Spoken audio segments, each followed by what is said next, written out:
नमस्कार, देशोन्नति में मैं ऐश्वर्या आपका स्वागत करती हूँ। अहमदाबाद में एयर इंडिया का एक विमान दुर्घटनाग्रस्त हो गया जिसमें 242 यात्री सवार थे।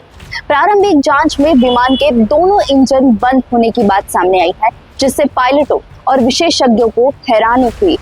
पता चला है कि विमान का संचालन कैप्टन सुमित सभरवाल कर रहे थे, जिनके साथ फर्स्ट ऑफिसर क्लाइव कुंदर थे। बोइंग 787-8 ड्रीमलाइनर पिछले 14 सालों से उड़ान भर रहा है। इसका सुरक्षा रिकॉर्ड बहुत अच्छा रहा है। पहली बार ये विमान ऑल निप्पॉन एयरवेज को दिया गया था। हालांकि अमेरिका में बने इस विमान में कई बार कुछ कमियां पाई गई। पिछले साल एक इंजीनियर ने बताया था कि विमान के कुछ हिस्से ठीक से नहीं जुड़े थे, लेकिन फिर भी जनरल इलेक्ट्रिक के जेनेक्स इंजन वाले इस विमान ने लाखों घंटे उड़ान भरी। अहमदाबाद में हुई दुर्घटना से पहले इसमें कोई भी जानलेवा हादसा नहीं हुआ था। विशेषज्ञों का कहना है कि बोइंग 787 में ट्रिपल रिडेंडेंसी है, मतलब विमान में 3 एक जैसे और महत्वपूर्ण सिस्टम है।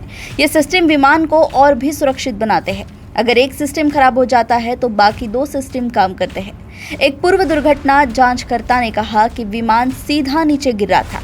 ऐसा लग रहा था कि पायलट ने उसे मोड़ने की कोशिश नहीं की। जांचकर्ता ने यह भी कहा कि ये घटना पक्षियों के टकराने से भी नहीं हुई है। बोइंग 787 के इंजन बहुत बड़े होते हैं। अगर पक्षियों का झुंड टकराता तो एयर ट्रैफिक कंट्रोलर को आग लगती। रनवे पर किसी भी पक्षी का शव भी नहीं मिला है। ये विमान पानी के ऊपर से भी उड़ान भर सकता है। अगर कोई इमरजेंसी होती है तो ये 60 मिनट से ज़्यादा दूर स्थित एयरपोर्ट पर भी उतर सकता है। इस दौरान कई सिस्टम भी खराब हो गए थे। बोइंग 787 बिजली पर बहुत ज़्यादा निर्भर करता है, इसलिए बोइंग ने ये सुनिश्चित करने के लिए कई उपाय किए हैं कि बिजली हमेशा उपलब्ध रहे।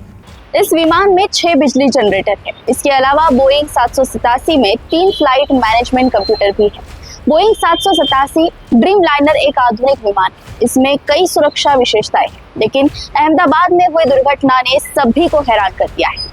जांचकर्ता अब ये पता लगाने की कोशिश कर रहे हैं कि दुर्घटना कैसे हुई। विमान में फ्लाई बाय वायर तकनीक का इस्तेमाल होता है। इसका मतलब है कि विमान को कंप्यूटर के जरिए कंट्रोल किया जाता है। पहले विमान को मैकेनिकल सिस्टम से कंट्रोल किया जाता था, लेकिन फ्लाई बाय वायर तकनीक ज्यादा आधुनिक और सुरक्षित है। ऐसे ही अपडेट्स जानने के लिए आप देखते रहिए देशोन्नति। नमस्कार।